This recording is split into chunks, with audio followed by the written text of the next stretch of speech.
Eu acho que, primeiro, o letramento. Então, entenda o que é realmente esse branding que você precisa fazer. Segundo, você tem que separar a verba. Não se constrói marca de graça. Não é barato construir marca. E não é fácil. Ninguém nunca... Eu não sei onde tiveram essa promessa. Né? E hoje eu converso com alguns empreendedores. Eles gastam tudo em que você precisa, né? A estrutura, a produção, a embalagem, a máquina, né? Você fala, o que você tem de verba de marketing brand? Não, aí eu tenho uns R$5.000. Mais um Game Changers pra vocês e hoje uma presença ilustre também, como todas, né? Que vem aqui no Game Changers. A gente faz uma curadoria de excelência, né? Premium, de gente raiz, que toca fundamentos de marketing, que toca coisas assim que eu e o Xará aqui consumimos nas redes sociais, enfim, newsletters, em conteúdos aí dentro dessa nossa maravilhosa internet. E ele tá lançando livro, ele vai falar um pouquinho aqui sobre isso. A gente vai falar bem de branding, a gente vai falar mal de branding. E ele é nosso convidado Galileu Nogueira. Muito obrigado por essa presença aqui no nosso podcast, por aceitar o convite. E eu queria que você, obviamente, se apresentasse assim de uma forma como você quiser. E também começasse com a pauta de discussão aqui, como se fosse um bate-papo mesmo, do que é bullshitagem, que a gente estava conversando aqui antes de ligar a câmera. O que é a bullshitagem do brand? Podemos começar dessa forma? Podemos começar assim, já começamos bem. Então vamos lá. Bom, gente, primeiro, obrigado pelo convite. É um prazer poder passar essa tarde aqui junto com vocês, compartilhando um assunto que eu amo. E se deixar, a gente vai gravar 2 horas, né? Eu sou Galileu Nogueira, eu tenho mais de 15 anos de experiência em branding, ajudando a construir algumas marcas bem queridas aqui no Brasil. Tive uma história de 11 anos trabalhando no mercado corporativo, então passei por marcas como Philips, Oracle, 99, Me Poupe, que foi o meu último emprego formal, digamos assim. Em 2020 eu fundei a Galileu Branding, que é uma consultoria que a gente ajuda hoje as médias e grandes empresas a encontrarem esse posicionamento de marca ideal, a entenderem a sua essência, ajustarem sua estratégia de branding ou fazer um rebranding também, um reposicionamento.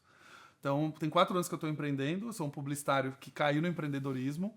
A gente já atendeu clientes como Itaú, Pet, Sangoban, Construtora Tenda, Fundação Grupo Boticário, Bitso de criptomoedas.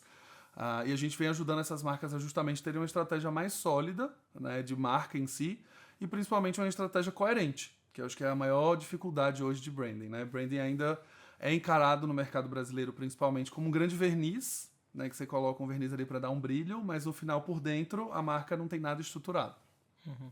Além disso, eu dou aula, né, tenho o meu curso, o Branding de Perto, que já está na 14ª turma, e a gente vai... O propósito é justamente compartilhar um pouco desse conhecimento de consultoria e do mercado corporativo que eu trabalhei com profissionais de marketing, que também a gente vê um mercado muito carente aqui no Brasil. São poucos cursos de branding que a gente tem e principalmente pessoas que já trabalharam construindo marca. Já começa um pouco da bullshitagem, daqui a pouco eu vou falar sobre isso. Que a gente brasileiros são difíceis, né? Tá colocando curso com brasileiros, né? A gente consome muito conteúdo gringo. Muito conteúdo gringo, mas se encontrar conteúdos... Né, o BDP tem uma versão presencial, então a gente tem, já fizemos a 2ª turma indo para a 3ª agora, onde a gente treina os profissionais de branding no Brasil. Sou podcaster, tenho o Branding Tudo Podcast também, que está no top 50 do Spotify na área de negócios. E acabei de lançar meu livro. Então, vocês estão vendo, que também é uma extensão de marca, né? Então, ele segue com o mesmo nome de BDP, que é justamente uma metodologia que a gente trabalha. E o livro é uma ideia de, primeiro, trazer um autor brasileiro falando de branding em português com exemplos nacionais. Que também a gente tem muita dificuldade. Quando a gente compra livro gringo, que é traduzido para o Brasil...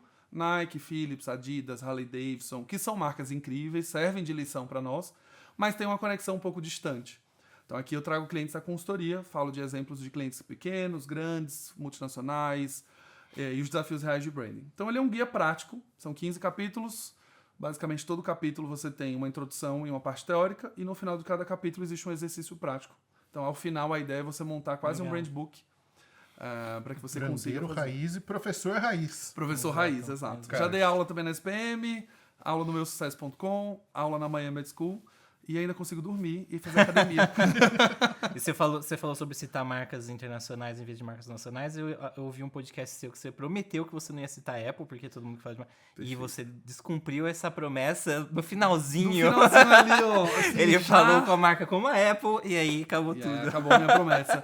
É que assim, eu geralmente tenho essa política de não falar de Apple, Nike, Adidas e Harley Davidson, todas essas que têm uma construção incrível, né? de branding, porque ela tem uma coisa meio clichê, né? Quando você vai falar de Apple é muito fácil, né? Você falar de branding. Por outro lado, são as marcas referência. São as marcas que fazem exatamente aquilo que a gente estuda. E é por isso que é tão difícil, às vezes, citar marcas brasileiras, porque a gente não vê a referência. A gente vê marcas que são meio picotadas, vão fazendo uma coisa ali ou outra. Então, não tem como fugir, mas eu, por uma questão minha mesmo de posicionamento, eu acho que o Brasil tem marcas muito incríveis. O branding brasileiro tem um campo enorme para avançar. Os brasileiros amam se relacionar com marcas também. E a gente tem bons cases aqui. Então, acho que como alguém que é embaixador do branding brasileiro, eu vou trazer sempre exemplos. A gente tem marcas muito legais como Itaú, que é um exemplo para nós, né, que trabalhamos com isso. Uma vez eu ouvi uma pessoa falando, né, no lançamento do rebranding, né, o reposicionamento do Itaú para os 100 anos, que o Itaú é a nossa Coca-Cola. E de fato é mesmo. Né? É a marca que a gente vê com maior disciplina em consistência, comunicação. A gente tem marcas como a Havaianas, que fizeram um trabalho incrível e hoje é uma marca global. A gente tem a marca Farm, que é uma marca que começou no Rio de Janeiro e hoje está sendo global também. Já fazendo colaboração com a Adidas, tem loja em Nova York, tem loja em Mykonos. Então, assim, temos marcas muito boas no Brasil e podemos falar sobre elas. Você citou algumas laranjas, né? Algumas laranjas. Você usou laranja por causa do Itaú? Não, na realidade, o laranja tem 2 pontos, né? Tem um ponto psicológico da coisa. O laranja, ele transmite muita vibração, muito energia, muito dinamismo. E isso reflete muito a minha personalidade. Eu sou essa pessoa expansiva mesmo, comunicativa, elétrica, não para. Eu comecei a me apresentar, né? Consultoria, professor, podcaster, ainda vou pra academia, ainda consigo dormir. Eu sou essa pessoa. Né? Então, laranja traz muito esse dinamismo. É uma cor que eu gosto, então isso também faz parte do ponto. E quando eu comecei a criar conteúdo, eu sabia que eu precisava me destacar no feed. Quando você tá rolando ali no Instagram, você tá vendo foto de praia, tá vendo foto de comida, mas um post laranjão você vai parar minimamente para dar uma lida. E foi daí que também, estrategicamente, eu quis escolher para me diferenciar do mercado. Então, quase todo mundo usa sempre os clichês de fundo preto e branco, ou aquela coisa meio cinza. E aí eu falei, cara, o laranja ele vai chamar a atenção. Entendeu porque que a capa do meu livro é laranja? Pra chamar atenção também. Foi uma escolha. Mesma estratégia. Foi uma escolha técnica. E deu certo. Não, laranja sempre vai chamar a atenção. É uma cor muito amigável. Embora seja muito forte, é uma cor muito amigável. Sim. Quando eu fui lançar a marca da Nova Escola de Marketing, e a gente lançou uma startup em 2016 dentro do RD Summit. E aí eu fui pesquisar as cores que iam estar lá. Ninguém estava usando laranja. Só quando a gente chegou lá que a gente viu que a Vindi estava usando laranja também. Mas, assim, era única. Tudo relacionado a conteúdo no Brasil, ou era preto, ou cinza escuro, ou azul. Né? A Rock usava muito o cinza e o azul. A RD, na época, era azul. Tanto resultados digitais quanto o evento todo. Hoje eles usam aquelas cores mais neon, mais gritantes, assim. Mas antes era bem um azulzinho. Sim. Assim, bem suave. E o Content Marketing Institute é laranja, né? Um laranjão. Eu falei, cara, quer saber? Aí eu fui numa livraria e eu fiquei olhando todas as capas, assim. Falei, cara, não tem nenhum livro laranja. Aí eu fiz uma capa com uma tarja preta para lembrar uma caixa de remédio e a capa laranja. E a web estratégica é roxa também, né? Antes do Nubank. Não, a web estratégica foi um rebranding que a gente fez em 2018. Foi feito pela Isa. A Isa foi designer nossa dedicada. E hoje ela trabalha na agência da minha esposa, trabalha na 360 graus, uma baita designer. E aí ela escolheu o roxo na ocasião, é um degradê ali de roxo para azul. Recentemente a gente fez um ajuste no tom da cor, para ele ficar mais gritante, assim, mais forte. E é uma cor difícil de aplicar, né? Porque às vezes vai puxar para o púrpuro, às vezes vai puxar para o lilás, então é uma cor difícil. Sim. E hoje o nosso head de marketing, o Dionei, é formado em design. Então, se trabalhar com designer é maravilhoso, porque a gente tem um papo ali de designer para designer e discute tipografia, discute uma série de aplicações. E aí, meu sócio, que é o nosso CEO lá, o Everton, às vezes ele vai fazer a apresentação de resultado do mês, mete aquele Arial na tela, assim, a gente já vai pro chat, Arial não, põe a Barlow. Né? E fica aquela discussão e tal, mas ali na consultoria foi o roxo. Só que tem um detalhe, elas são cores complementares. Se você pegar no círculo cromático, o roxo tá no extremo do laranja, são cores complementares. Olha só, tem toda uma história. E a gente tá caindo aqui no numa parte dando uma confusão, né? O branding com design já é uma pauta bem interessante, Sim. né? Alguma marca muda alguma coisa no seu logo, muda alguma coisa na fonte, na cor ali, já vira um assunto de branding, né? Talvez esse já seja um gatilho pra gente começar a conversar sobre as bullshitagens de branding. As bullshitagens, né? Eu acho que a gente vem passando por um processo nos últimos anos de muitos produtores de conteúdo e muitos infoprodutores. Né? E a gente vê muita gente falando sobre temas, os experts que não estudaram nada, mas se tornaram experts, ou pessoas que falam de construção de marca e nunca construíram uma marca. Mas, em algum momento, a pessoa lê um livro e ela acha que ela está expert para falar daquele assunto. Não é um problema nenhum você estudar, ler um livro e replicar o conhecimento, mas eu acho que a gente começou a produtizar o conteúdo branding para poder ser mais palpável na hora de vender um curso, e a gente começou a colocar um monte de coisa dentro de branding que não é necessariamente só isso, né? A confusão primária ali que é branding igual a identidade visual.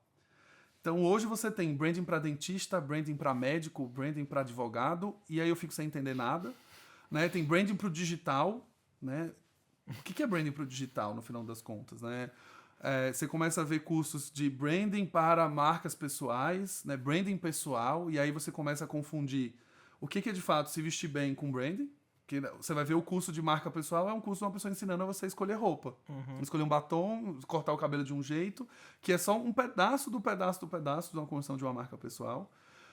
Virou aquela coisa dos arquétipos para a construção de branding. Então, também pegou aqueles 12 arquétipos ali e encaixou as pessoas naquelas caixinhas e ponto. Né? Então, você quer passar autoridade, bota um blazer, se veste de coloca um monte de marca e pronto. Governante, né? Exato. E aí todas as marcas querem ser o governante e o herói, né? Basicamente.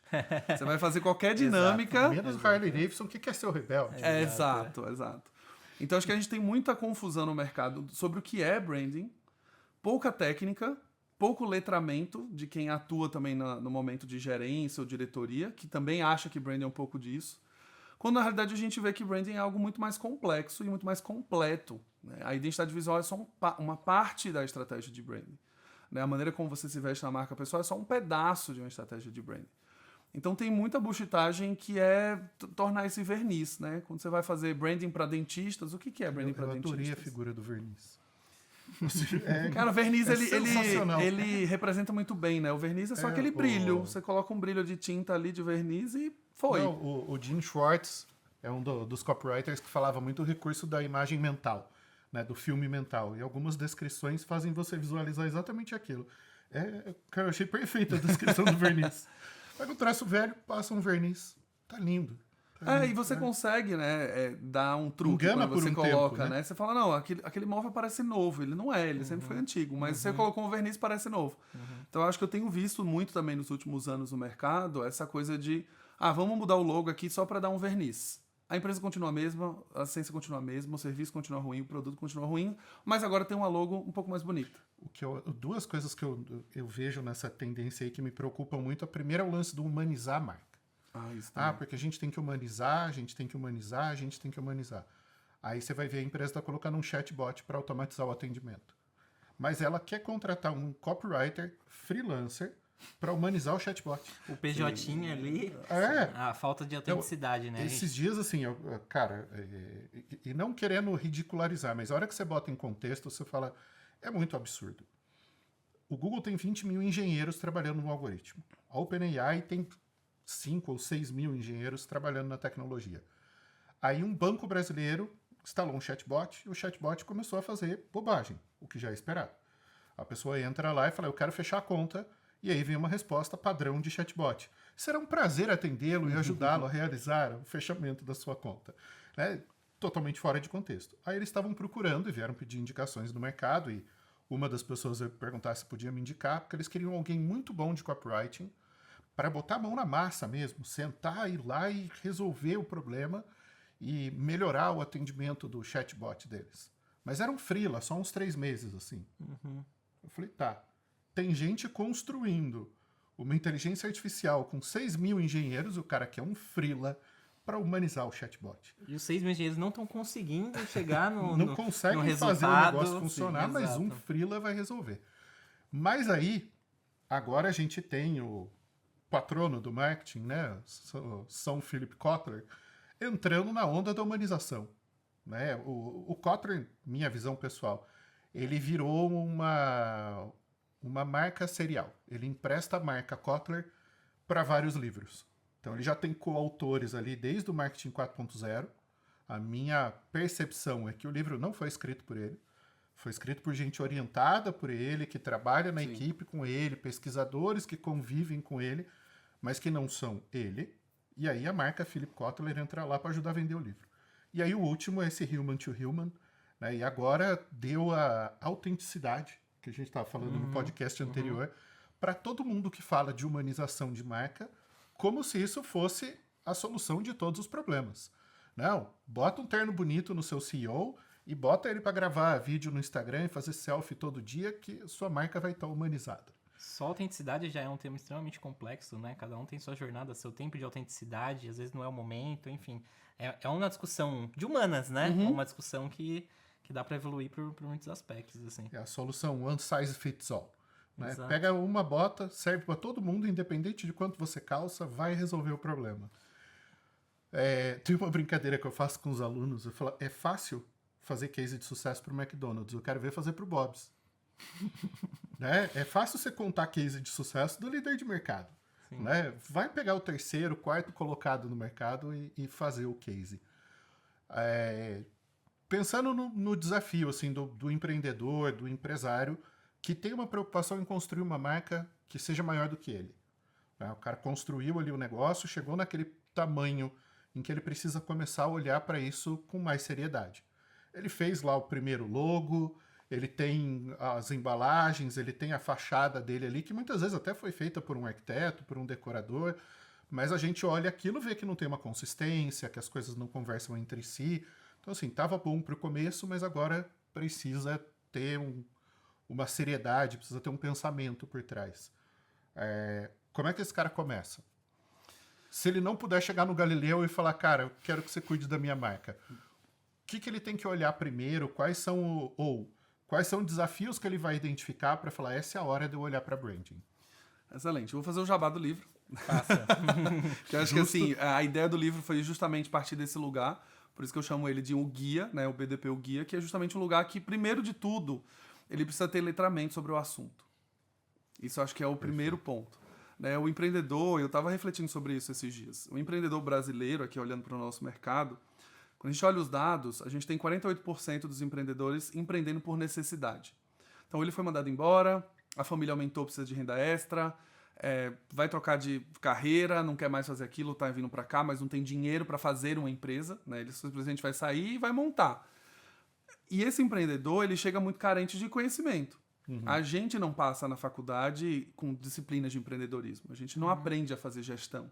A gente não vê cases, né, dentro da universidade de empresa, como se constrói uma empresa. Eu falo isso por experiência própria, além dos dados do Sebrae, mas eu sou um publicitário que foi abrir uma empresa.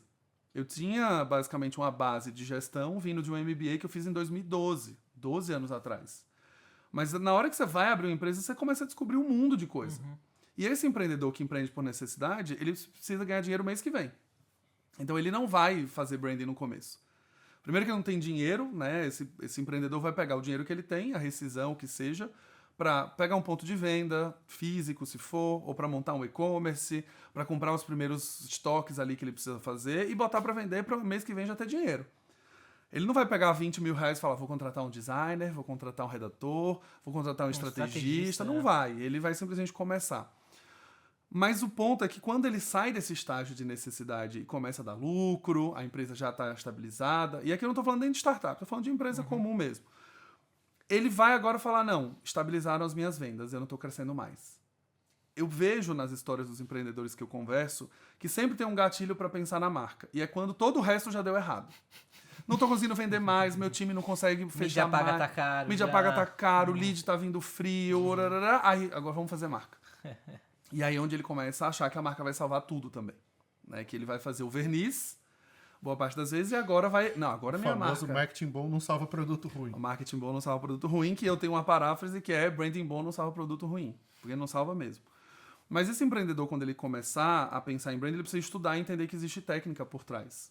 Eu tenho falado muito isso nos últimos conteúdos. Tenho colocado branding na pseudociência, né? É um negócio que não dá para mensurar, não, é intangível, é emocional, é subjetivo, é longo prazo. Não, calma. Branding bebe de um monte de fontes que são Querendo fugir da científicas. responsabilidade, inclusive, Exatamente. né? Então a gente vê que branding, a gente, né, bebe de disciplinas como comportamento do consumidor, Sim. antropologia, sociologia, psicologia das coisas. A gente tem um monte de evidências científicas nisso. Então esse empreendedor, às vezes, ele cai no primeiro one size fits all, que é um produtinho que ele encontrou, um curso de um guru que fala, ó, fazer branding é isso aqui. Aí ele vai lá, gasta, assiste e fala, beleza, pronto, já fiz meu logo, fiz minha identidade visual, botei meu terninho, tô pronto, minha marca tá pronta. Quando na realidade existe técnica. Construir uma marca, ela passa por um processo. A gente trabalha lá na Galileu Branding com uma metodologia de 5 passos, muito simples, onde a gente primeiro olha para o negócio. Então, se o negócio está realmente formatado, ele realmente é diferente do mercado, ele realmente tem diferencial, ele realmente conta alguma coisa, alguma história única. E boa parte dos produtos que vêm desses empreendedores não tem. É um commodity. Vai abrir uma loja de roupa, vai abrir uma confeitaria. Mas qual você acha que é o seu diferencial? Eu acho que é qualidade. É qualidade. Eu acho que é atendimento. E eu falo, né? Parabéns por fazer o básico. Exato. Que bom que seu brigadeiro é gostoso, né? Que bom, né? Só o seu é gostoso, né? Então, esse empreendedor, quando ele começa a estudar e começar a estudar, ele vai entender que, no final, a empresa já deveria nascer com alguns atributos que geram diferenciação. O produto tinha que ter algum toque que, de fato, vá trazer diferenciação no mercado. E aí, branding começa a entrar quase como uma filosofia de gestão também. Eu estou construindo um produto ou um serviço que constrói para a marca. Quando a gente fala de Natura, Natura fala de 2009 sobre embalagem reciclável, sobre refil de produto. 2009 ninguém Desde liga. sustentabilidade ser moda, a Natura já falava de ingrediente brasileiro. Ninguém ligava para... o produto tem refil. O produto é economizado. Ninguém ligava em 2009, mas ela nasceu já sabendo que isso seria o seu grande ponto de diferenciação no mercado.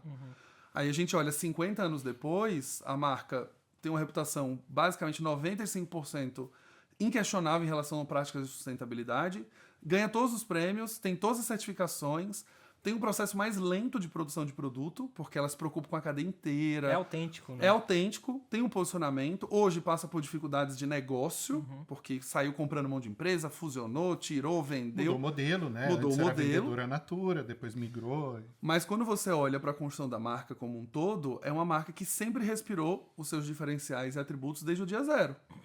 A arquitetura da loja, E ela que é usa... consistente, né? Exato. Faz 20 anos que tem essa consistência. Exato.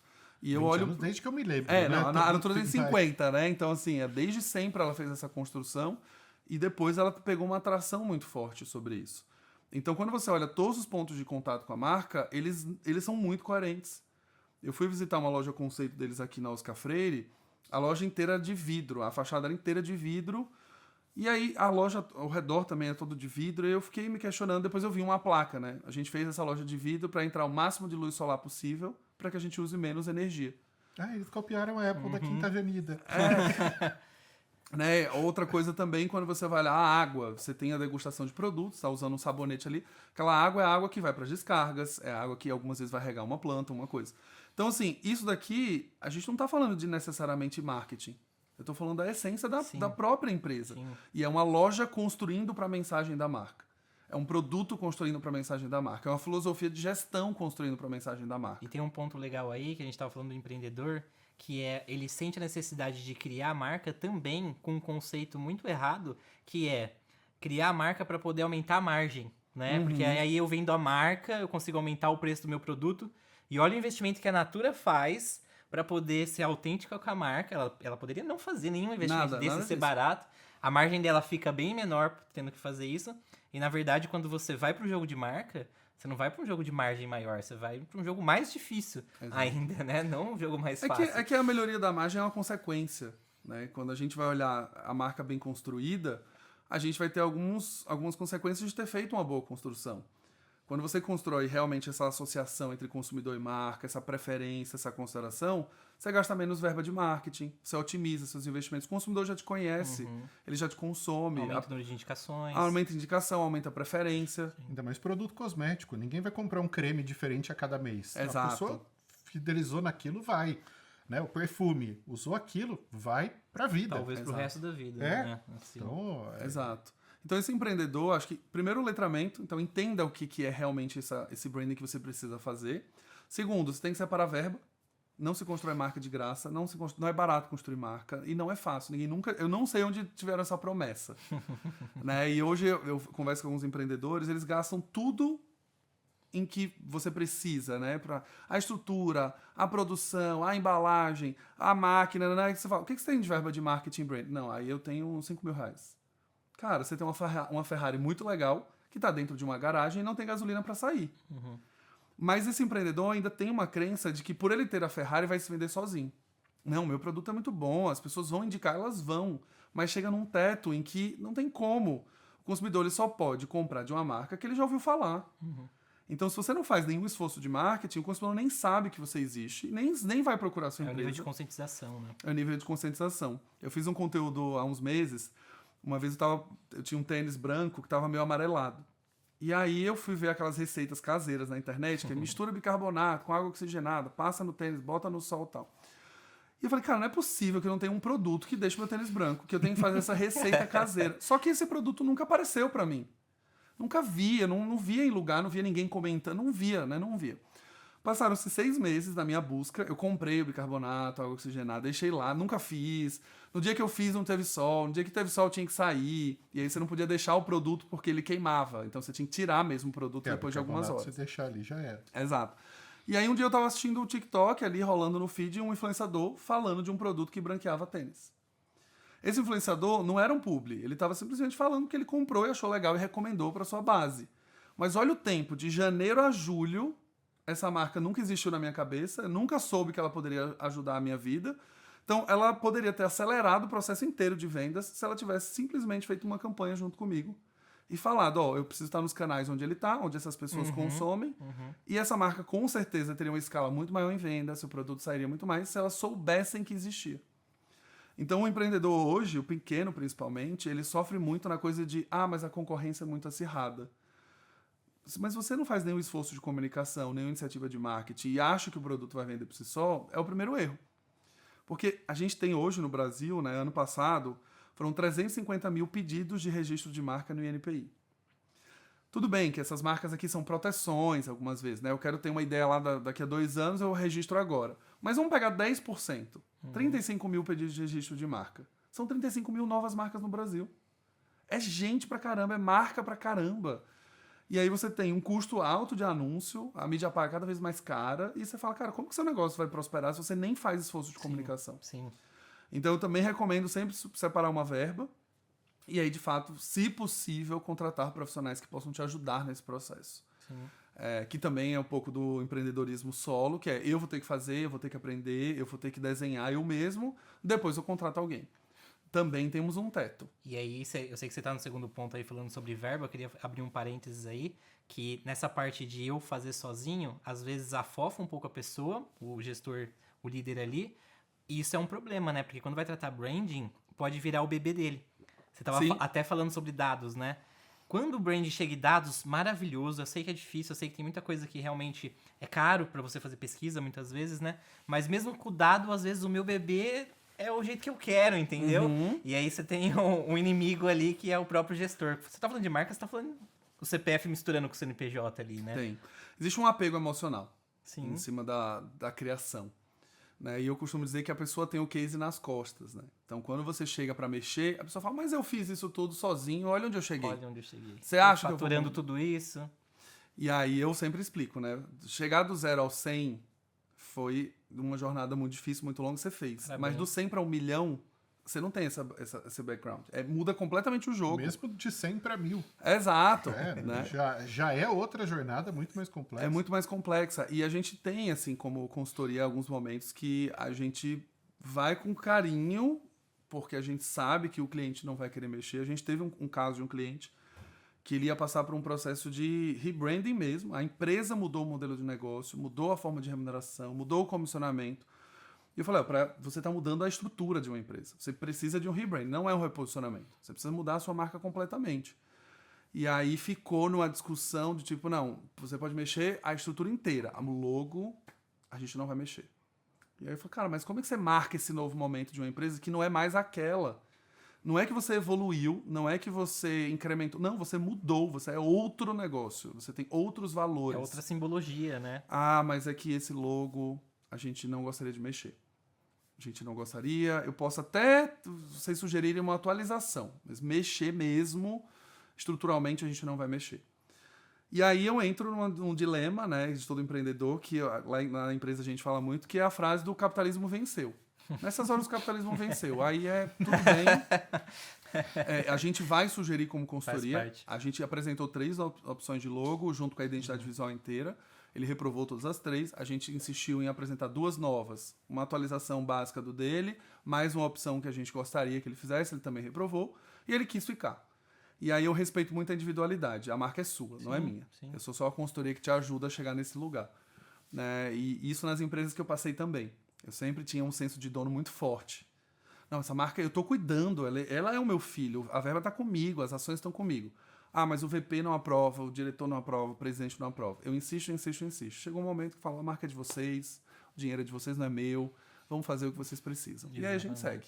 Exatamente. Você tava, eu te interrompi, né? Mas você tava no segundo step ali, que era sobre o dinheiro. Terceiro step da pergunta do Rei. O terceiro step é justamente quando você conta com profissionais para fazer isso. Certo. Né? Que sai um pouco desse lugar do apego também.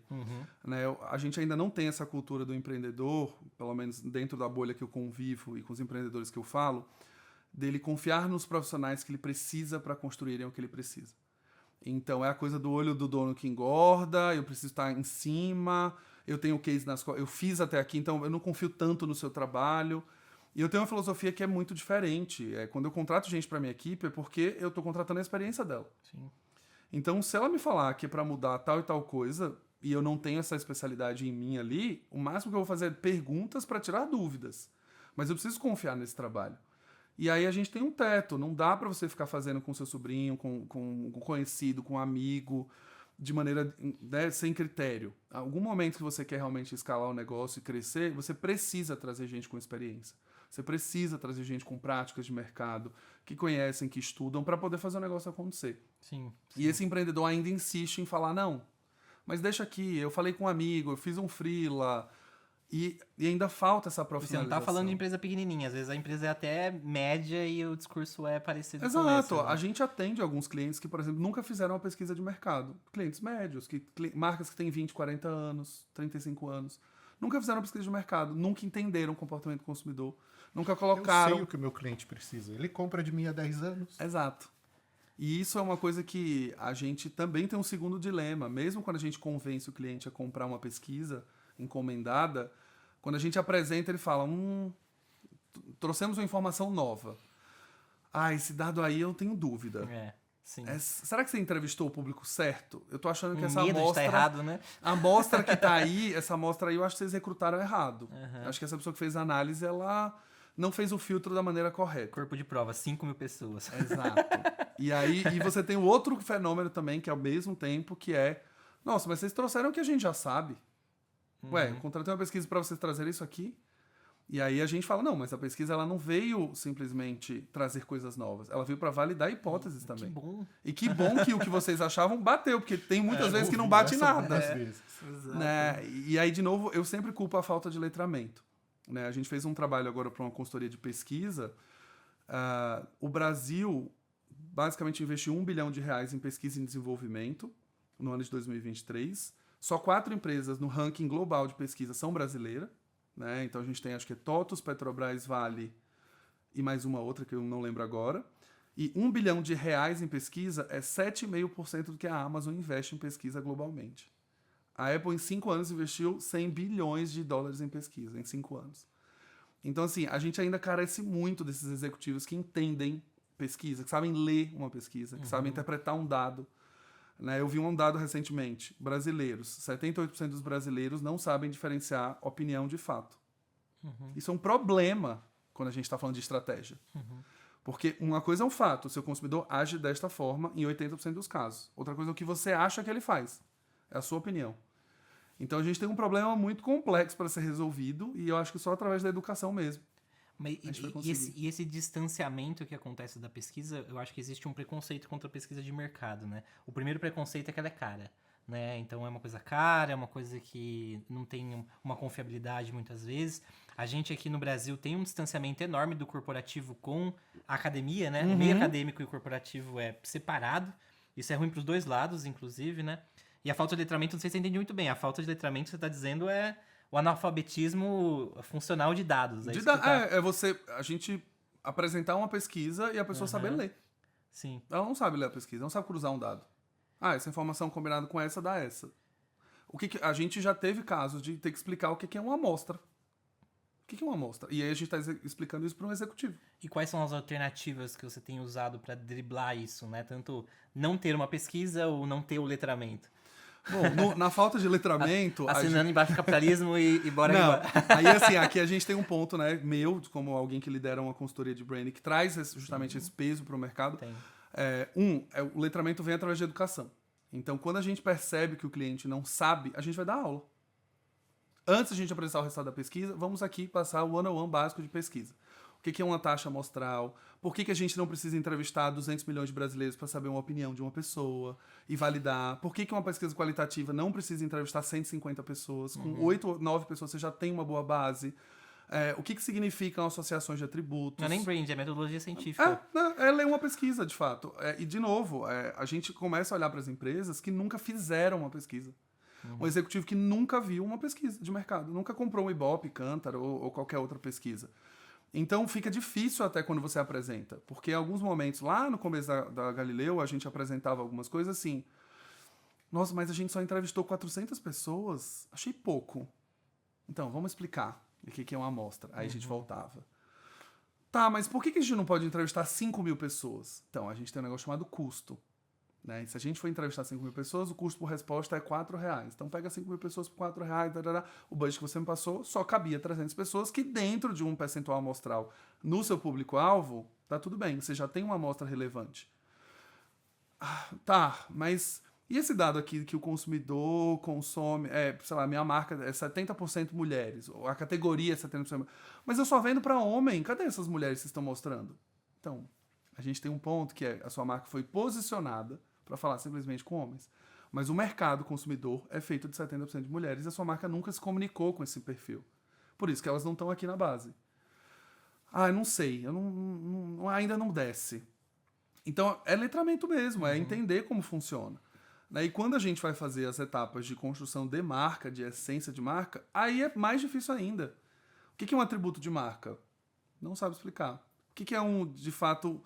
um drive de categoria, o que conduz uma pessoa a comprar um produto de determinado... Não sabe fazer. Sim. Então, aqui, né, dentro da consultoria, o meu background também foi justamente ser professor.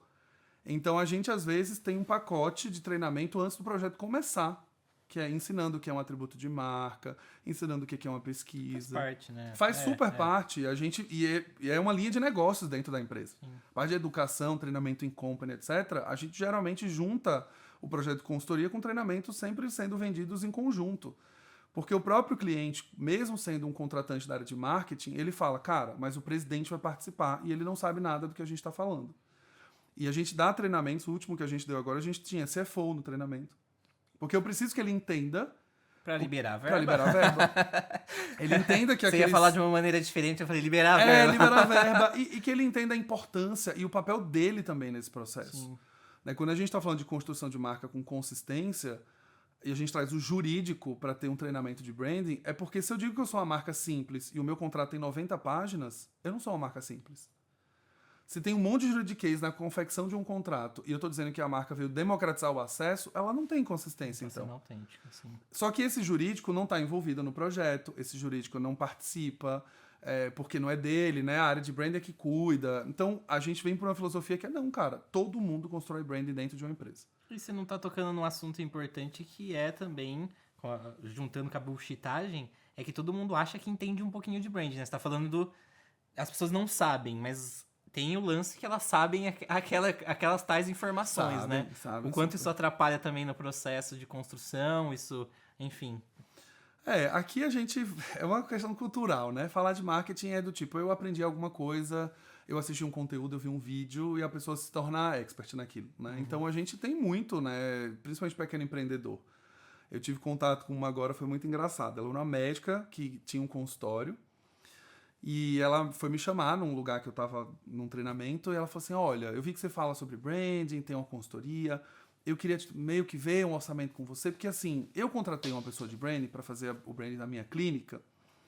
De verdade, se eu tivesse assistido um vídeo no YouTube, eu tinha feito um plano melhor que o dela. Aí eu falei, nossa, a médica com um vídeo no YouTube faria um plano melhor que a pessoa de branding. Red flag. Caramba, né? Tipo, será que se eu assistir um vídeo no YouTube eu consigo operar alguém? Né? Tipo, será que eu consigo dar pitaco Você num pensou, remédio? né? Não falou. Claramente, né? Eu não falei nada. Mas existe, né? Marketing é uma coisa que é apaixonante também para as pessoas. Elas gostam de se envolver, elas gostam de dar pitaco. Elas têm o gosto pessoal muito atrelado naquilo.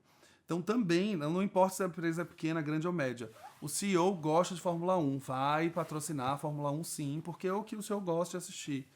E a gente tem uma pessoa que gosta de determinado artista, chama ele para ser garoto propaganda, porque o diretor gosta. Ainda tem muito do gosto. E, de novo, eu sempre culpo a história do letramento.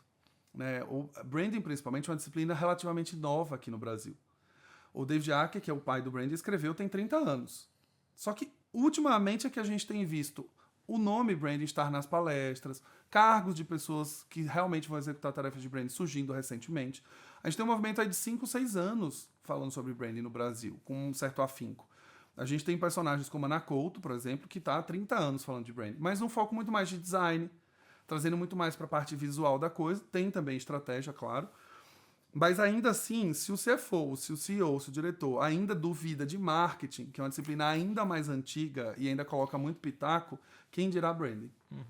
E eu acho que, para mim, a gente tem uma questão de formação mesmo executiva.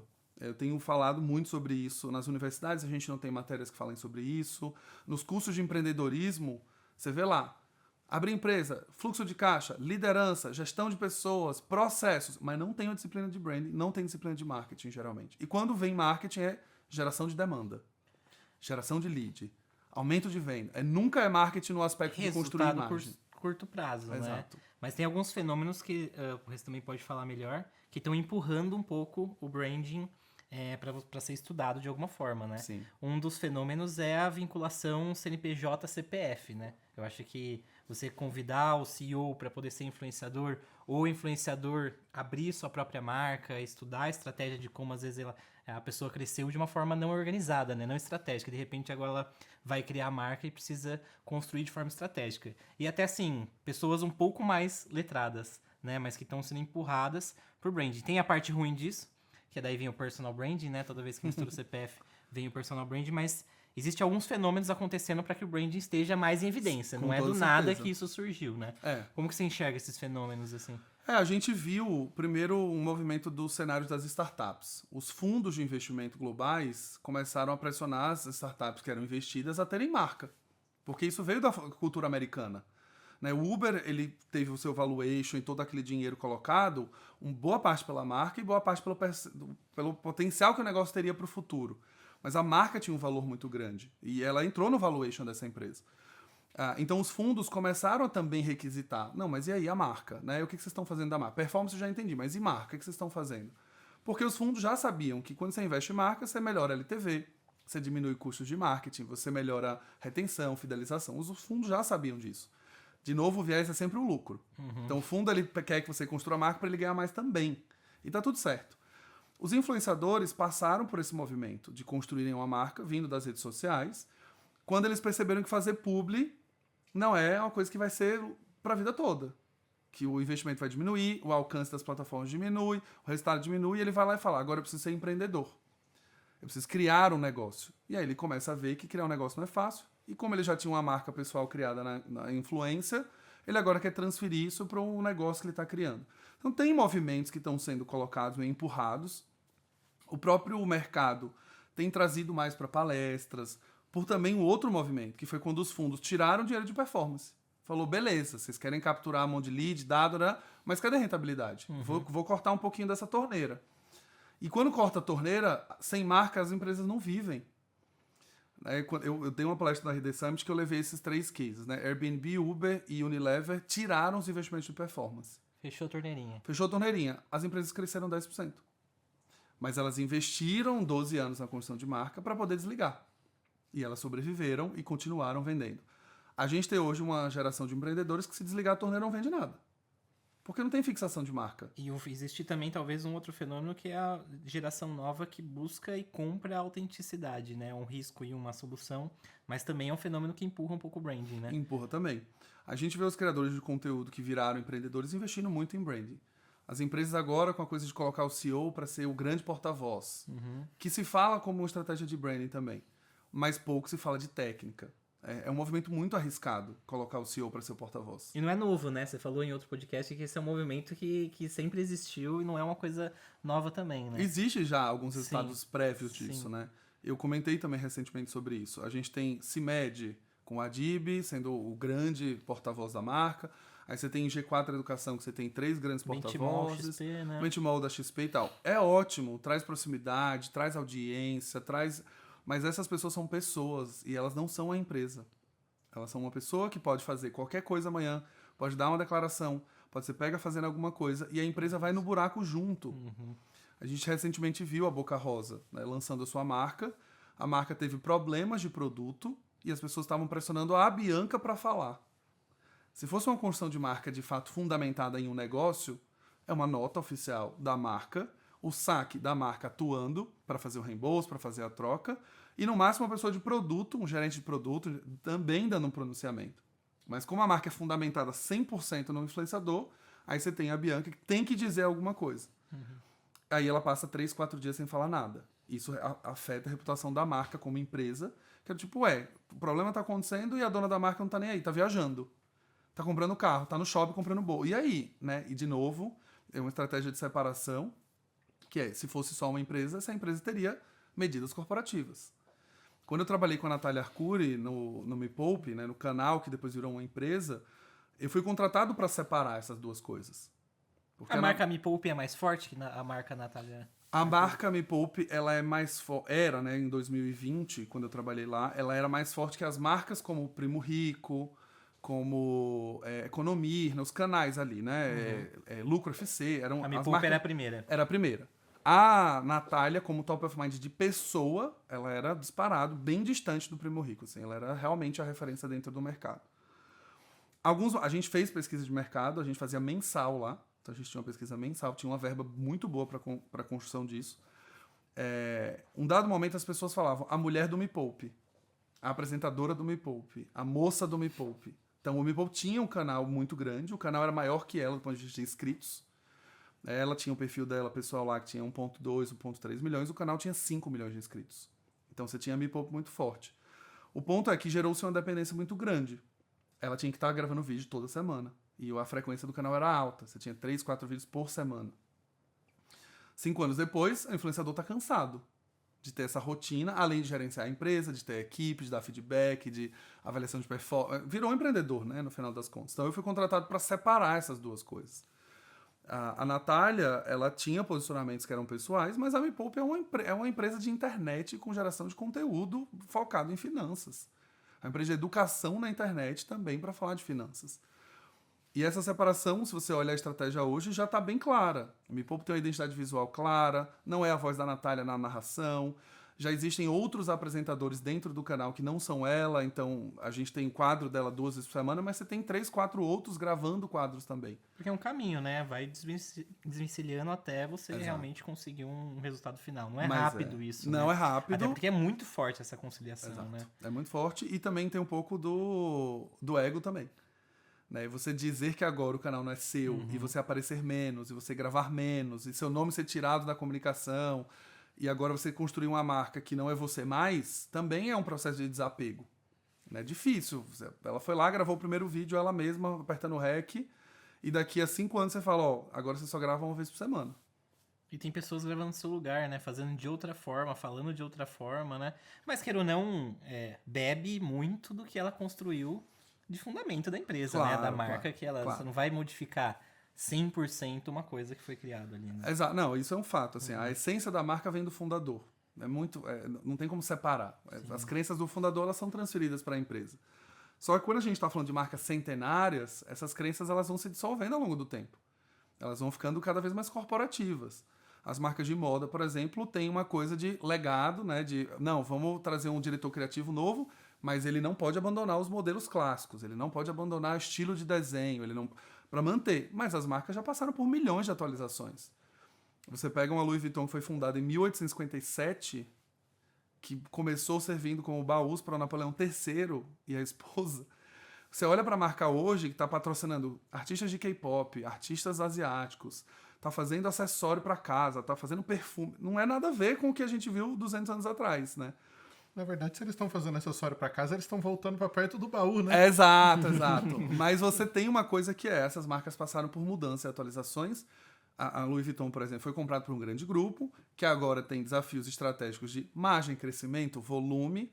Aquela briga do puxa e puxa ali, que é de luxo, mas não pode ser tão acessível, mas também tem que dar dinheiro, mas também não pode ser, né? Eles estão o tempo inteiro crescendo ali. Mas você vê uma marca que passou por diversas atualizações que não tem mais o fundador. Né? Não tem mais isso. O que o fundador faria? Eu não sei, 200 anos atrás. Mais de 100 anos aí já é complicado, né? É isso. Manter. Acho que a única que eu tenho contato assim muito próximo foi quando eu fui para fazer um curso na Disney, que ele tem essa filosofia do que o Walt Disney faria no meu lugar. Tem uma coisa meio de mantra cultural. Uhum. Então eles ficam reforçando essa imagem do fundador o tempo inteiro.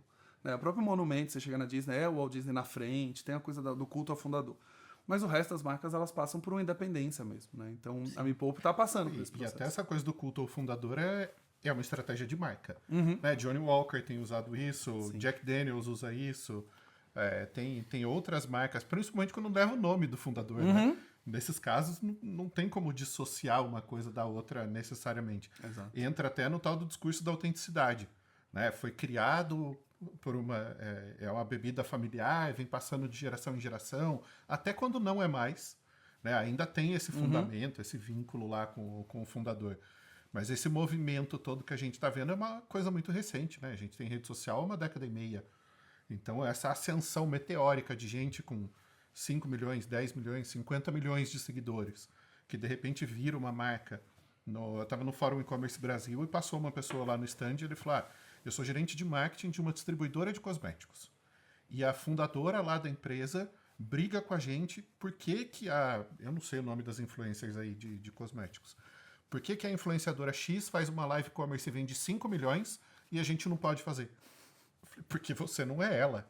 Você não tem aquela audiência, você não tem um relacionamento com esse público, você não está diariamente no feed dele 3 vezes. Você não tem toda a construção. Você é uma distribuidora. Você tira do produtor, leva para a farmácia e revende. Você nunca vai fazer um live commerce para vender 5 milhões de reais. Né? É completamente diferente. É até difícil de você explicar porque você está comparando laranja com tijolo. É isso, exato. Mas aí a pessoa lê uma matéria tipo, mas a CIMED fez um live commerce para as farmácias e vendeu X milhões. Sim, mas você não é a CIMED, você não tem a história que a CIMED construiu, você é uma distribuidora, lá é o fabricante. Existe, assim, a gente já tem vários casos para contar ao longo desse tempo. Eu tive um cliente que a gente conversou também muito sobre pesquisa, ele era muito resistente, porque ele leu um livro dizendo que o Steve Jobs era contra a pesquisa e que se ele perguntasse para as pessoas se elas queriam um iPhone, elas diriam que não. Então, por isso que ele não faz pesquisa. Essa frase é muito perigosa, né? Não, perigosíssima, né? Tirando o contexto. E aí eu fiquei assim, a Apple não faz pesquisa. Deixa eu te lembrar alguns números, né? Você pega o relatório de investidores, tem uma linha lá de pesquisa, que investe bastante, inclusive. As cores do iPhone são testadas antes de ir para o público, para as pessoas saberem de fato se elas vão gostar ou não. As features de produto. O produto é testado antes de ir para o público. Já viu alguns vazamentos de pessoas que testavam antes, enfim. Mas onde você viu isso daí? Não, porque no livro falava que a pesquisa, quando coloca todo mundo numa sala, as pessoas querem impressionar o mediador, elas mentem. Eu falei, peraí, não, de novo, que livro é esse que você está lendo? Né? Não, é um livro que eu li, aí a pessoa se enrola muito. Né? E, de novo, ela se fixa nisso. Então, às vezes, esse empreendedor ele se fixa. Mas eu assisti uma live de tal empreendedor que ele disse que se fizer o 6 em 7, eu também consigo fazer. E aí o que a gente tem é frustração. Porque são poucas as pessoas que conseguem fazer exatamente aquilo. Tem o recurso, o tempo, a energia, a equipe para fazer as pessoas aquilo. tomam a exceção como regra, né? Exato. E aí elas adotam isso como, de novo, a história da fórmula. Acho que uma das coisas mais desafiadoras de branding é que não existe uma fórmula de bolo. se a gente está falando que branding veio para gerar diferenciação das empresas, eu não tenho como ter uma fórmula. Se começar a surgir uma fórmula, ela já vai acabar logo pelo próprio conceito. Exato, porque assim, uma vez eu brinquei num podcast que era assim, eu vi um produto que era 365 posts para você postar no seu Instagram. Aí eu falei, cara, se 100 mil pessoas comprarem esse produto, os posts vão ser todos iguais? Uhum. Porque a pessoa comprou um pack de posts prontos que não tem contexto nenhum de nada para ninguém, com a promessa de que vai dar agilidade, né? E aí você começa a misturar disciplinas. Ah, porque eu ouvi um guru falando que tem que postar 3 vezes por dia. Como eu não consigo construir 3 posts por dia, eu vou comprar o pacote de 3, porque aí eu garanto os 3 vezes por dia. Mas os outros 2 faz no ChatGPT. Exato. Nossa, E é acabou, horrível. resolveu o É problema. horrível. Cara, exato. Então, assim, pra mim, no final, todo dia volta pra educação. Volta pra você ler. Não, esse pra você ponto eu ia estudar. destacar, o Xará puxou uma outra pergunta, porque bom que você voltou nisso. Boa parte de quem acompanha a gente aqui é do universo de marketing, de forma direta ou indireta, ou são consultores, ou são profissionais, ou agências, mas a gente tem bastante empreendedor também. E esse é um ponto que para empresas de serviços é um fundamento, a educação. Eu, desde sempre, quando fundei a empresa, eu falei, cara, como é que eu vou arranjar cliente? Eu vou dar curso, eu vou dar aula, eu vou dar palestra, eu vou escrever um livro, eu vou educar o mercado. Quando eu comecei a falar de marketing de conteúdo em 2011, ninguém nem sabia o que era marketing de conteúdo. Esses dias a gente estava falando com a Bosch, e aí a profissional que está lá responde para uma gerente que fez MBA comigo. E ela, a gerente comentou com ela, né? Falou, quando o Rafa falava isso pra gente lá no MBA, a gente falou, ele é louco, a gente nem entendia o que estava falando, porque ninguém falava daquilo. Hoje virou commodity.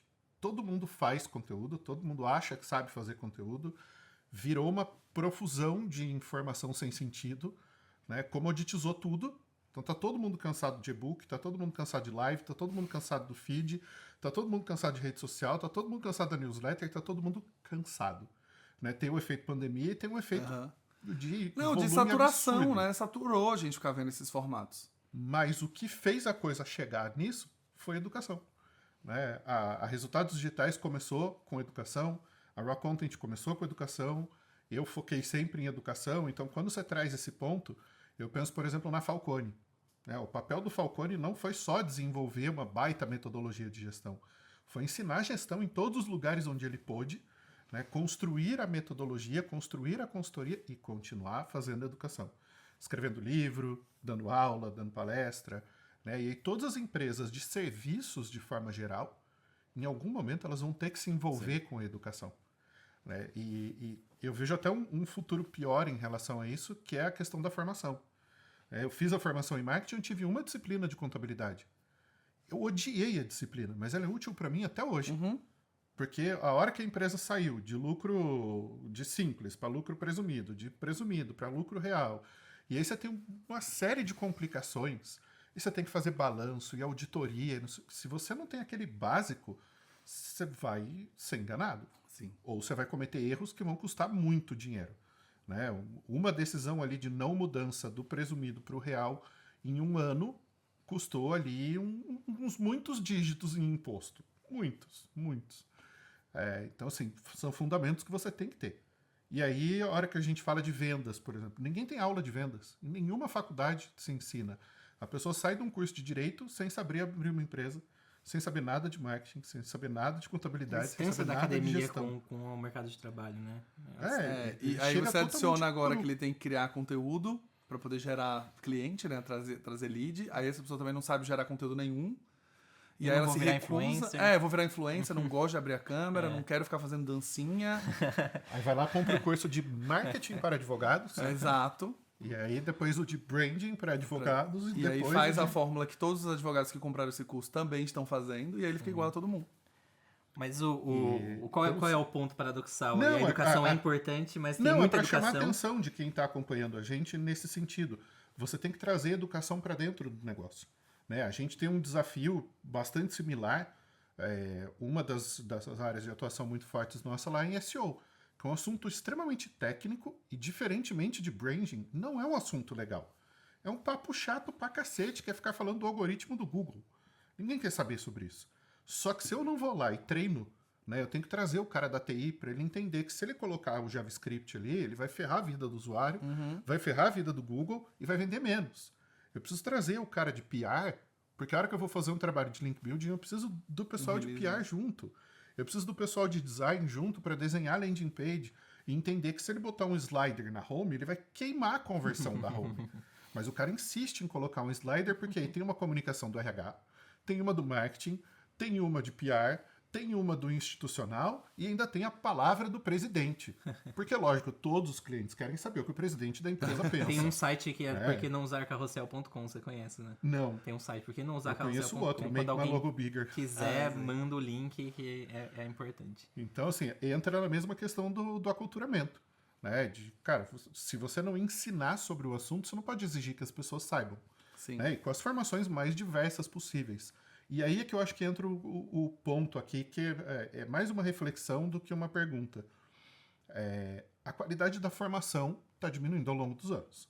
A gente que trabalha na educação executiva e na educação tradicional, a gente percebe essa deficiência muito grande. E aí entra o nosso papel como consultorias em educar o mercado. E muitas vezes em deseducar para reeducar. A Ale Garatoni falou na gravação com a gente sobre o Tom Peters, né, como um grande case de branding já lá nos anos 90, lançando a marca pessoal Tom Peters, mas ao mesmo tempo a consultoria dele, Sim. e que já desde muitos anos virou referência. Muito das coisas que o pessoal de infoproduto faz hoje são criações do Peters lá no fim dos anos 80, começo dos anos 90. E ninguém faz nem ideia disso. Né? Toda a escada de posicionamento, de geração de valor, de construção de receita a partir do livro, curso gravado, curso ao vivo, consultoria, treinamento presencial, imersão, consultoria. Tudo isso foi criado por ele lá atrás. Ninguém que está hoje aqui entende esse processo. Então eu vejo uma missão importante, por isso que eu quis ressaltar esse ponto, porque eu que estudei marketing tradicional, eu vivo do digital desde 97. Aí quando eu fui fazer o MBA, eu falei, cara, eu não vou fazer um MBA de marketing digital. Os caras vão falar das coisas que eu já faço no dia a dia. Sim. Não faz sentido. Eu quero estudar marketing tradicional. E aí foi lá pro raizão mesmo, matriz BCG, né, gestão de processos, comunicação integrada de marketing, sistemas integrados de marketing, toda a parte maçante mesmo do marketing e que hoje em dia ninguém faz. E eu falo, quando eu ouvi falar de branding no MBA, eu falei, caraca, tem um processo, né? E antes eu atuava como designer. Eu falo, não sou formado em design, mas atuei como designer durante 15 anos.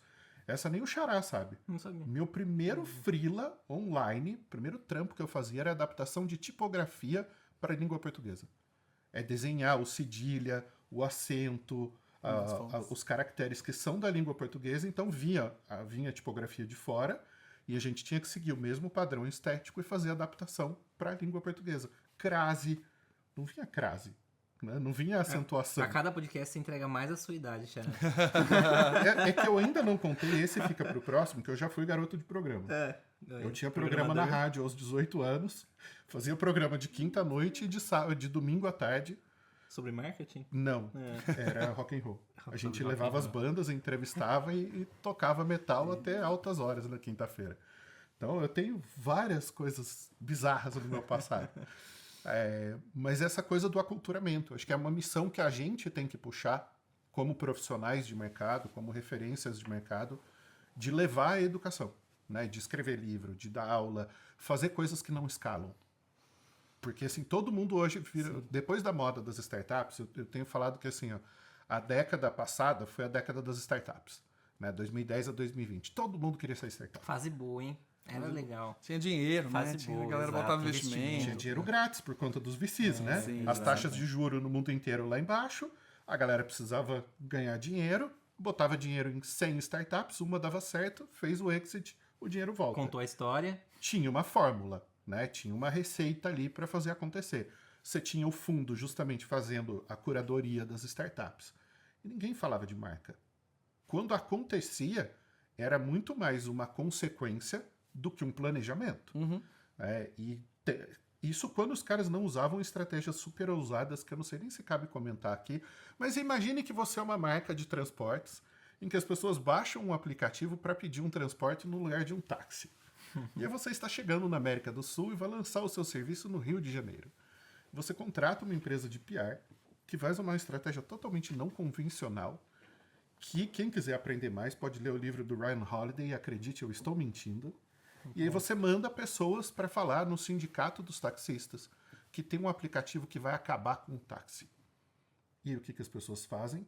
Reagem lá no sistema límbico, na fúria elas vão lá para a Avenida Brasil, fecham o Rio de Janeiro e começam a gritar fora, fora, o nome do seu aplicativo. E de repente todo mundo baixa o aplicativo, você sai no Jornal Nacional, no Fantástico, falando que aquele aplicativo vai acabar com os táxis. Você não gastou R$1 de marca, Arquétipo você não rebelde gastou ali, né? R$1 de mídia, Exato. e você fez uma baita construção e todo mundo sabe a sua marca.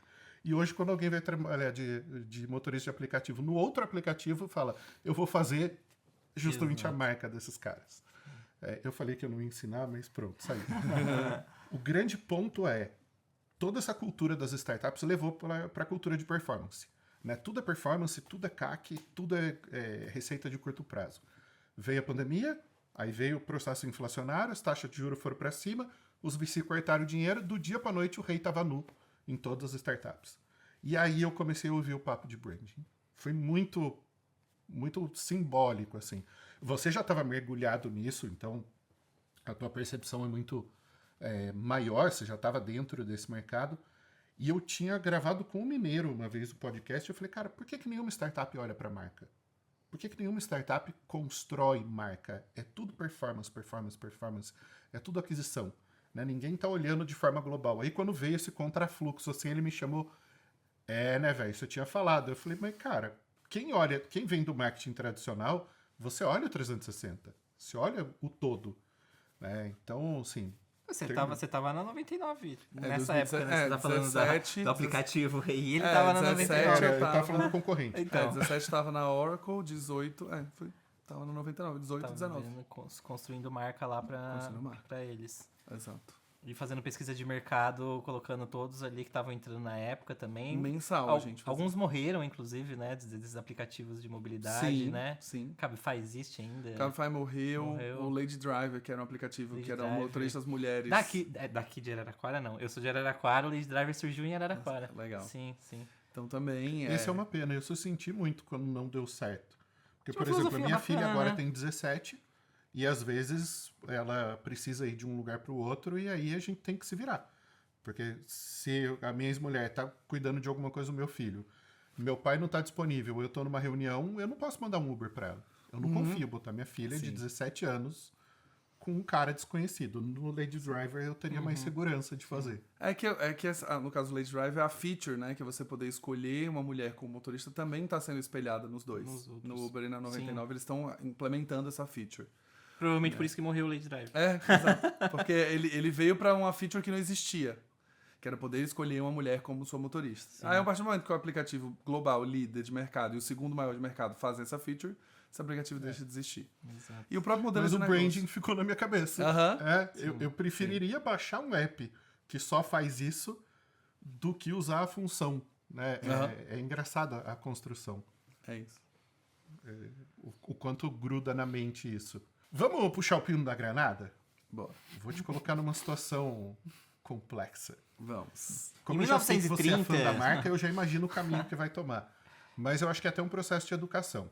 A gente viu recentemente, você até citou o case do Itaú, completando 100 anos e fazendo uma renovação ali da identidade visual e também do discurso de marca, de posicionamento de uma forma mais ampla. E um trabalho que a gente que é de marketing, que acompanha os bastidores, sabe que foi extremamente bem conduzido. Mas que a hora que chegou nas pessoas, imediatamente virou meme, dizendo que o Itaú copiou o logo do Inter. E aí a gente fala da importância de fazer pesquisa, da importância de comunicar e coisa e tal, mas a percepção do grande público não é a percepção do especialista. Como é que é a tua leitura para quando acontece uma crise dessa, que é uma crise de marca? Literalmente. E que aponta o dedo para um erro bobo, né? Porque não tem um erro ali. Não tem uma crise no sentido de alguma funcionária foi agredida, como teve no passado com a própria marca, né? Casos de aborto dentro da agência e a funcionária foi obrigada a fechar o caixa antes de ir para o hospital.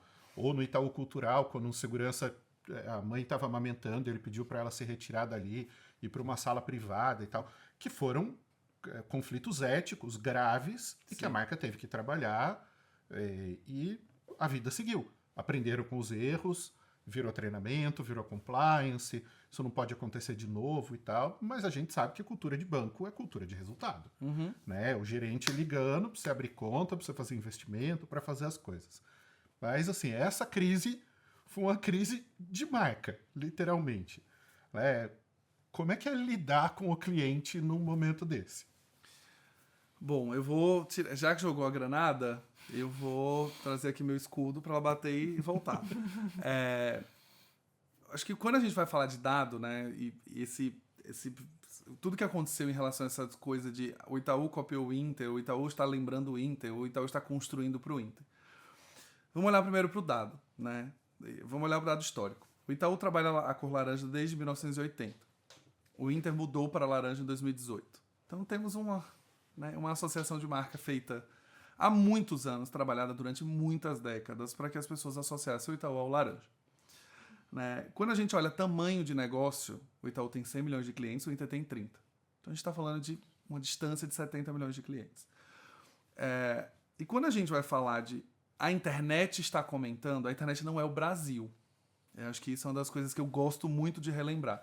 A marca está com uma crise no Twitter. O Twitter tinha, que agora não temos mais, 8% da população brasileira eram usuários de Twitter, sendo que metade é consumidor de conteúdo e não produz nada, e outra metade escreve. 8% da população não é o Brasil. Então, quando a gente tem uma... nem acessa todo dia. Exato, nem acessa todo dia. Então, quando a gente tem uma crise de marca no Twitter, a gente não tem uma crise de marca. É que... No LinkedIn, então, nem se fala. Nossa, nem se fala. Mas aqui vai sair no relatório do Buzz Monitor, né? É isso. Aí é onde a gente vai entrar. É uma discussão também que posso jogar outro pino aqui também, que é a estrutura corporativa por trás de tudo isso. Mas o ponto é, você tem uma crise no Twitter, você não tem. Você tem 8% da população brasileira que está conectada, né? Metade está consumindo, metade está, de fato, escrevendo algo. Virou Trending Talks, está todo mundo falando. Não, todo mundo não está. 8% da população está. E assim, uma porcentagem Desses 8%. Exato, Exato, tá sendo 8% sendo um que está É. comentando, o resto está Sim. ignorando. Sim. Né? Então, quando a gente fala que o Itaú copiou o Inter, o Itaú está construindo awareness para o Inter, é uma falácia, gente. Não, lógico. Jamais. A gente tá... O Inter ele pegou uma carona naquele momento de um lançamento em que as pessoas associaram, né, duas marcas conhecidas ali. A gente viu uma enxurrada de influenciadores que não tem nada a ver com marketing falando sobre isso. Então eu vi influenciador de finanças falando sobre isso. Eu vi coach falando sobre isso. Você fala, gente, mas o que esse coach está falando que uma coisa lembra a outra? E que de fato você tem o recall, né, associado. São duas marcas com a mesma cor. Os logos se parecem um pouco, mas ok. Você tem uma marca de 100 anos, você tem uma marca de 30 anos, você tem uma marca de 100 milhões de clientes. Até se dirigem a públicos diferentes, né? Exato, né? O público do Inter é o público do app. É a geração que nunca foi numa agência bancária. Exato. E que O público começou de com o Itaú Inter passou PJ, na frente né? da agência laranja a vida inteira. Exato. E que, aliás, tem aquele episódio do Volner, né? Que ele ficou possesso quando botaram laranja, Sim. porque na marca original não tinha Era uma laranja. marca preta, né? Itaú, aliás, acho que é Tupi-Guarani, Isso, é pedra preta, né? Exato, que Então é o formato, né? era o símbolo da pedra preto, não tinha laranja. Então, quando a marca entrou nessa crise, né, intitulada de crise, ela tinha duas coisas muito legais, né? E eu tô falando isso porque, enfim, não é jabá de nada, mas eu tava no encontro que eles promoveram com os creators de branding, marketing e design para apresentar a estratégia pra gente primeiro. E depois, toda essa crise aconteceu. O que a marca ganhou com isso? Os defensores, de fato, dessa crise são as pessoas que viram o projeto e viram quão bem feito foi e que a gente mesmo, com o nosso conhecimento técnico, empírico e tudo mais, a gente mesmo defendeu. O banco em si não falou absolutamente nada. Primeiro porque o líder não fala com o 15º lugar, o 8º lugar. Não dá satisfação, O líder não dá satisfação nenhuma, ele não precisa falar sobre isso. Segundo, o Itaú contratou a Pentagram de Nova York para fazer todo o cuidado, né, de redesign, etc. Contratou o Fábio House, né, para fazer toda a parte de tipografia, que é um brasileiro. Só os melhores, né? Só os melhores, né? Então, assim, o trabalho foi extremamente bem construído. A gente acompanhou as etapas lá no dia do release junto com a gente. Então, assim, não tivemos uma crise. O ponto que para mim fica tão evidente é o quanto o Inter, na sequência, quis ficar fazendo um barulho ali em cima do assunto e meses depois lançou um rebranding. Então, assim... Mas peraí, esse do Itaú não faz o quê? 2, 3 meses? Né? Não, o Itaú, a marca foi apresentada em setembro do ano passado, marca de 100 anos. O Inter lançou o rebranding em dezembro. Nossa, já faz tudo isso. Pra mim, isso fazia já, algumas faz semanas. Já faz Caraca. bastante tempo. E o Inter fez um rebranding em dezembro, né? Pra falar que não é o banco do futuro, é o banco do hoje. Enfim. Entrou no hype, né? Entrou no hype, só que, né, só se fala de outra coisa. Né? Ninguém tava falando sobre isso, eu não repercuti como pauta, não virou pauta em nenhum lugar, porque assim, é basicamente um follower tentando pegar carona na história do O meme livro. não é uma crise, eu acho que era esse que era o ponto Não, que eu queria não, trazer. não. Gerou uma polêmica, gente que não entende falou, passou uma semana, ninguém mais lembra do assunto. Passou 2 dias, ninguém lembra do assunto. Assim, tipo, é uma discussão que assim, eu vi para Thiago Nigro falando, Bruno Perini, você fala assim, cara, o que eles ganham falando sobre isso? Aí eles querem surfar no assunto técnico, hype, né? No tópico quente ali que o algoritmo gosta de entregar. Né, e aí inflama, e fica aquela discussão. E aí você vê de novo a história do letramento. Meu sobrinho poderia ter feito melhor. Se eu pudesse desenhar, teria feito melhor. A sugestão que eu achei tenho... ótima a definição da Lia Garatoni. Como é que ela falou? Você fica fazendo oferenda pro algoritmo. Oferenda pro algoritmo. Pra ganhar visibilidade. Ganhar visibilidade. Né? E eu Pra lembro ganhar que na seguidor. época eu comentei sobre isso. Falei, gente, assim, tecnicamente o Itaú é o dono da cor. Ele trabalha há mais de 40 anos. Antes do Inter existir como empresa, ele já usava essa cor. Eles rodaram pesquisa com o consumidor. Quais eram as cores mais associadas com a marca. Eles rodaram algumas qualitativas com técnicas muito legais. Eles pediram, por exemplo, para consumidores desenharem o logo do Itaú. Aquela coisa bem simples de pesquisa qualitativa. Dá uma caixa de lápis, dá uma folha e fala, desenha o logo do Itaú. Ninguém desenhou azul. Ninguém desenhou azul. E o logo era azul, sempre foi azul. Só faltava a pessoa fazer. Fazer o desenho. Pô, Ninguém desenhou azul. Uma das coisas que foi curiosa também quando a gente viu. O Itaú tinha amarelo no logo. E a gente não lembra disso. Nossa. Tinha amarelo. A tipografia era amarelo. Uhum. Mas a gente não lembra. A gente só lembra de azul, branco e laranja. Sendo que laranja predomina na mente das pessoas. E elas desenhavam o logo laranja e o azul aparecia em algum momento. Mas elas não sabiam que era o oposto. O fundo era laranja. O logo sempre foi azul. O fundo é que era laranja. Agora é que a gente vê realmente o logo, o ícone da marca sendo laranja. Então, assim, esse tipo de crise, o Itaú fez o quê? Não fez nada. Deixou passar, segue o baile, né? Mas a gente já teve várias outras marcas que fizeram essas mudanças um pouco mais radicais. Eu lembro da mudança da Gap, por exemplo, quando mudou o seu logo, os consumidores fizeram abaixo-assinado para voltar no logo anterior, porque elas não gostaram desse logo novo. A Victoria's Secret fez um reposicionamento gigantesco de marca e de rebranding mesmo. Johnson & Johnson. Johnson & Johnson, as pessoas falando que Mudança. piorou, né? A mudança que piora, não que melhora. Aliás, várias marcas de luxo. Eu lembro que eu fiz um post uns 3 anos atrás, várias marcas de luxo com tipografias super exclusivas, históricas, diferenciadas, virando tudo aquela tipografia padrão. A assim. caixa, né? A tipografia bastão ali. E aí você fala, cara, pra que isso? Uma Yves Saint Laurent que tinha um logo icônico, né? Você vai lá e mexe naquilo. A Xerox, quando fez também, alguns anos atrás, você fala, tudo bem que a Xerox, hoje ninguém nem lembra o que Xerox faz, né? Mas, enfim, era uma marca icônica também. Eu falei, cara, só falta agora fazer o rebranding da Coca-Cola e escrever em Arial, né? Só falta. Mas a gente, nas marcas de moda, a gente tá vendo um movimento reverso, elas voltando para a marca original. Então a Burberry fez esse movimento para ser uma fonte genérica e agora retomou. São todas as fases, né? E eu lembro que eu tinha comprado uma bolsa e eu falei, cara, agora que eu comprei a bolsa, agora não é mais a logo. Então agora tá velha essa bolsa, né? Tipo assim, na hora que eu consegui comprar o negócio, É agora uma edição especial, de uma época especial. É vintage. Isso, vintage. constrói a comunicação que você quiser, exato. É edição de Isso colecionador. é bom Patch disso. da marca pra você clicar em cima. Exato. Mas eles voltaram, né? Algumas marcas estão retomando um pouco do que era o que tornava icônico. É que a gente veio também num fenômeno, no caso de moda, veio naquele fenômeno da digitalização, né, das marcas de moda. Então, e os novos formatos. Né? Como é que a gente trabalhava o logo da Burberry no avatar do Instagram? Era um cavaleiro em cima de um cavalo com uma fonte. Como que isso vira uma adaptação? Né? A Saint Laurent tinha o Y, a S e o L ali cruzado, que num aplicativo fica estranho, não tem uma aplicação legal. Então, são aplicações foi mesmo, uma tentativa de tornar essas logos mais digitais, né? Ter as suas reduções, etc. Mas a gente já está vendo o movimento reverso das logos retomarem um pouco do seu lugar. Que Como bom. São Taleb sempre diz, a realidade se impõe. A realidade sempre.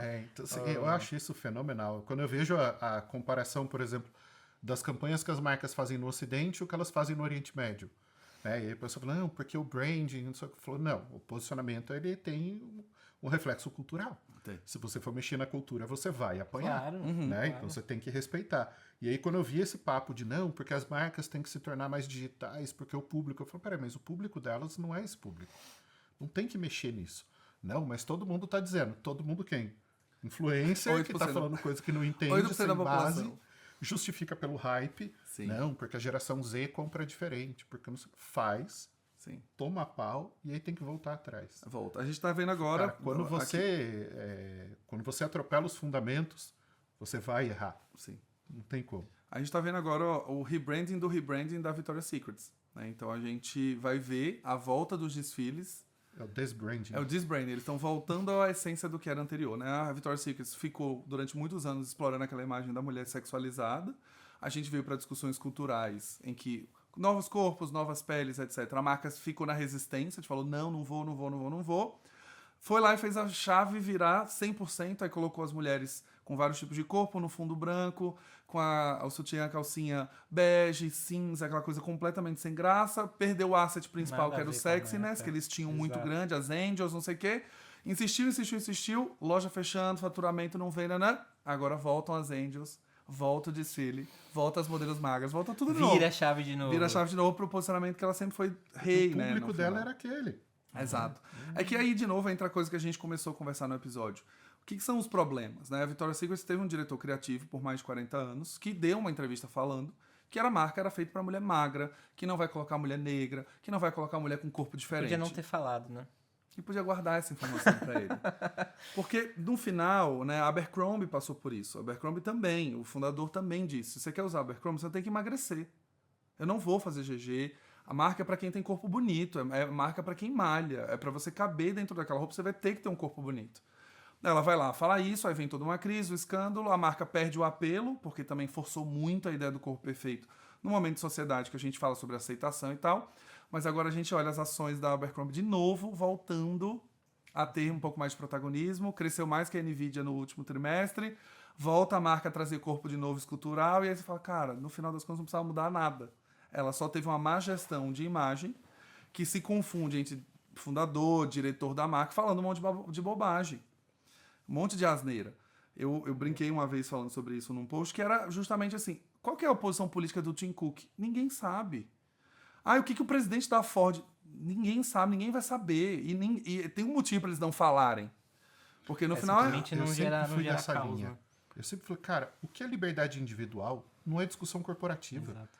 Em quem você vota, o Deus que você segue ou a religião que você professa, a sua posição ideológica, a sua orientação sexual, isso é assunto particular. Isso não é discussão de Mas marca. o pessoal usa A marca pra não tem que acender, discutir, né? ela tem que respeitar. E acabou. E quando a gente fala de ideologia, eu entrevistei a Monique Evelli, né, que é uma mulher preta, empreendedora gigantesca, foi Shark Tank agora na última temporada. Ela trouxe um ponto que era muito legal, né? Ela falou assim, o racismo é burro do ponto de vista capitalista. Porque quando a marca não me representa, ela perde metade da população brasileira que podia comprar. Isso é. Quando ela vai dar uma declaração, você tem que malhar, todo mundo que não malha, então não compra. Né? Então, quer dizer... Mas também é uma escolha. é Eu uma acho que escolha. nesse caso, Não, é aquela e eu acho que história. tecnicamente tá certinho. Ele Ela posicionou escolheu um e falou. público, ela escolheu uma persona e ela escolheu que ela só vende para aquele povo. Exato. Mas aquele povo só vai comprar deles também. Exato. E dali você vai ter um flat depois, vai ter uma hora que você não chega mais num teto, né? Mas quando a gente fala da lógica do hipercrescimento, do consumo, quanto mais gente comprando, quanto mais gente simpatizando com a minha marca, melhor.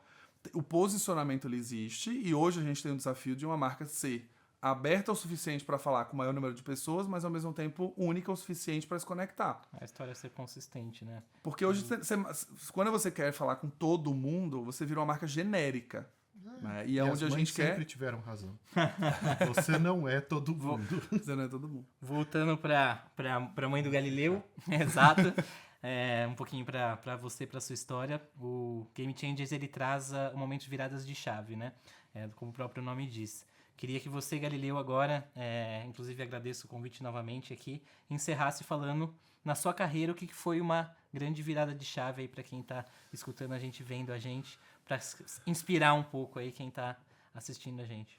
Bom, eu acho que, na carreira tem bastante virada de chave, né? Acho que a virada de sair do CLT e empreender é uma grande virada. E ela é uma virada que ela é pouco poética, eu acho, né? No final das contas, eu trabalhei durante 11 anos, sempre fui muito apaixonado pelo tema.